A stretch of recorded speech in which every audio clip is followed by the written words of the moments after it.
투자 비용이 적기 때문에 누구나 나이 상관없이 아무나 소품샵을 시작할 수 있습니다. 매월 고정적으로 나가는 지출이 타업종 대비 좀 저렴한 편이에요. 그래서 마진이 많이 남고요. 제가 직접 사입해오는 제품의 경우 60에서 70% 남습니다. 최고 매출은 2,500만 원까지 찍어봤고요. 월 순수익으로 1,500만 원 가지고 가고 있습니다. 무인으로 전환하고 나니까 손님들이 직원 눈치 볼 필요 없이 편안하게 매장을 구경할 수 있기 때문에 체류 시간이 늘어났고 매출도 덩달아서 올라가더라고요. 최근 아이템 하나가 대박이 나서 이 아이템 한 개로 3일 만에 매출 100만 원이 넘어가고 있는 시점입니다. 그게 뭐냐면,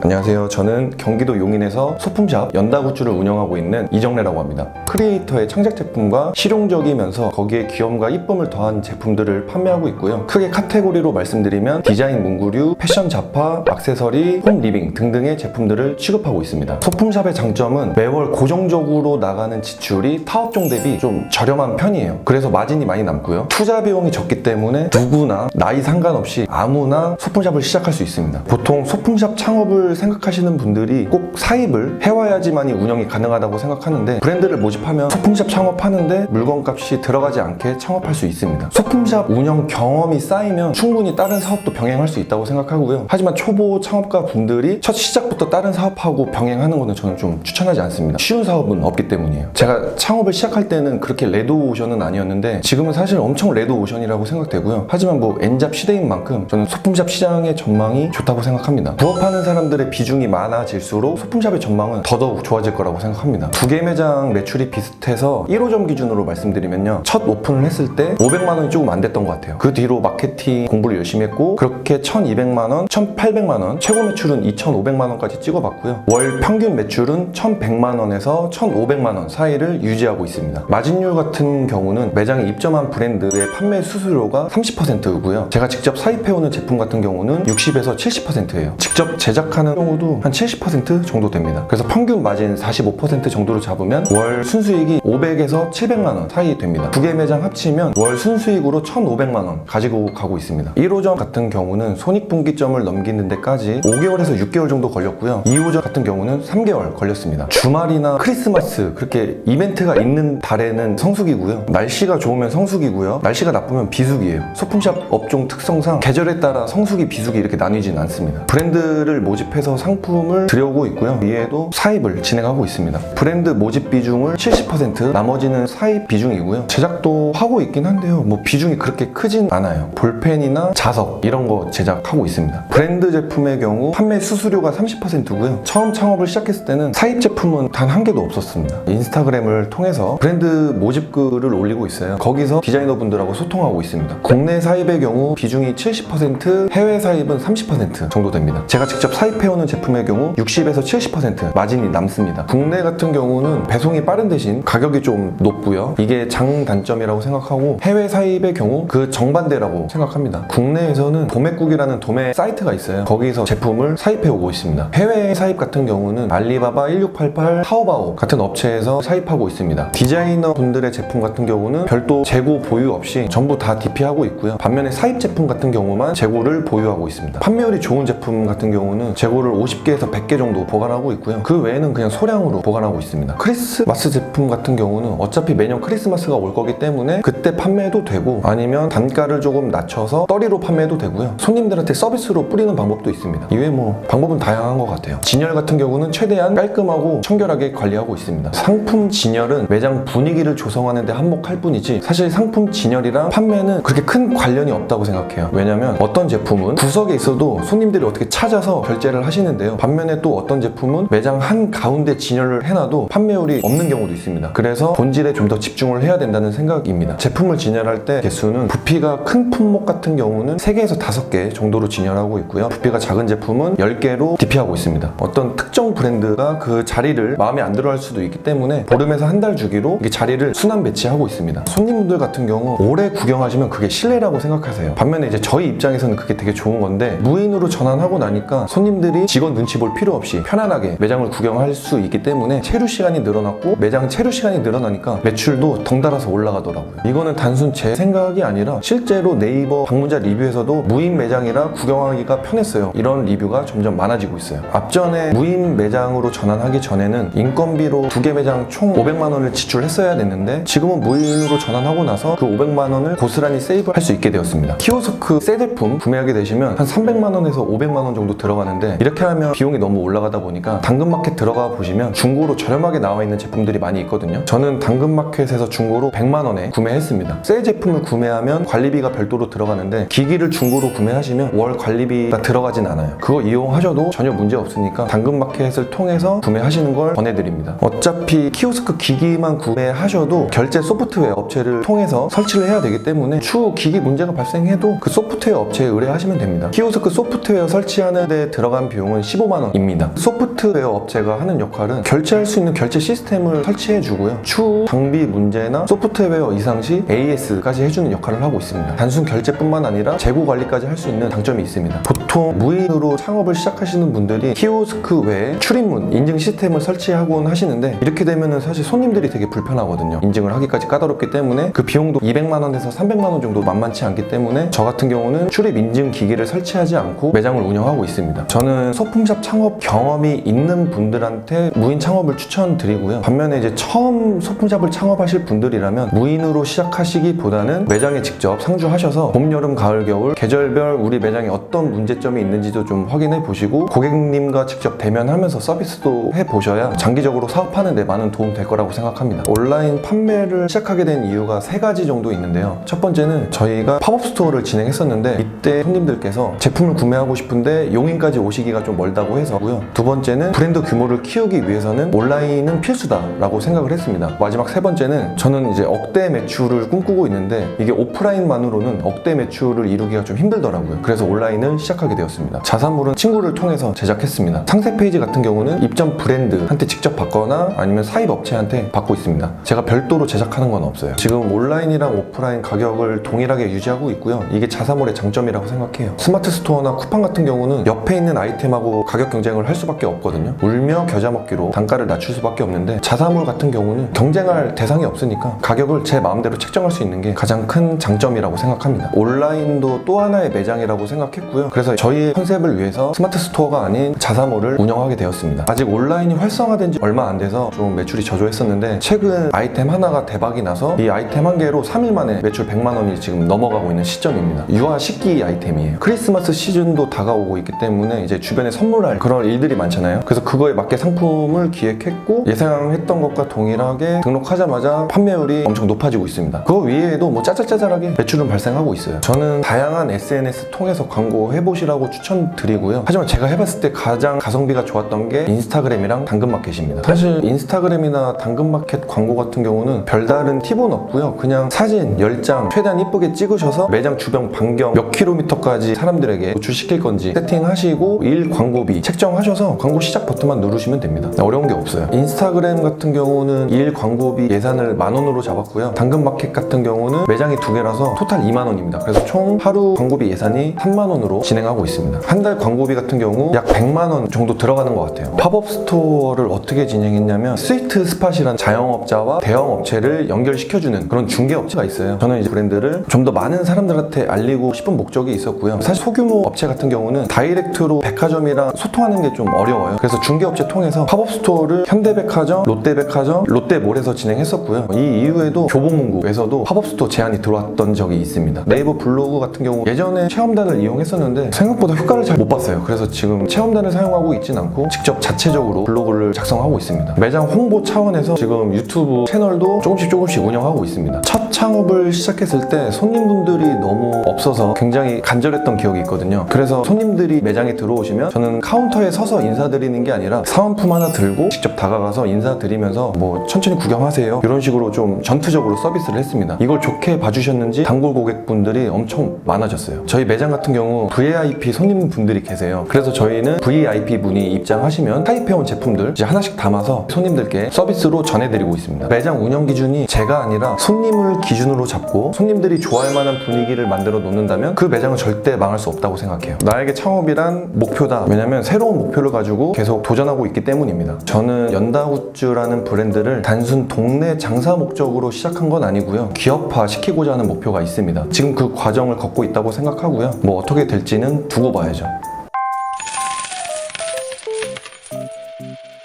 제 인터뷰가 도움이 되셨다면 우리 동네 CEO TV 구독과 좋아요 부탁드리겠습니다. 더 많은 창업 노하우를 알고 싶다면 우리 동네 CEO 앱에서 확인해 보세요.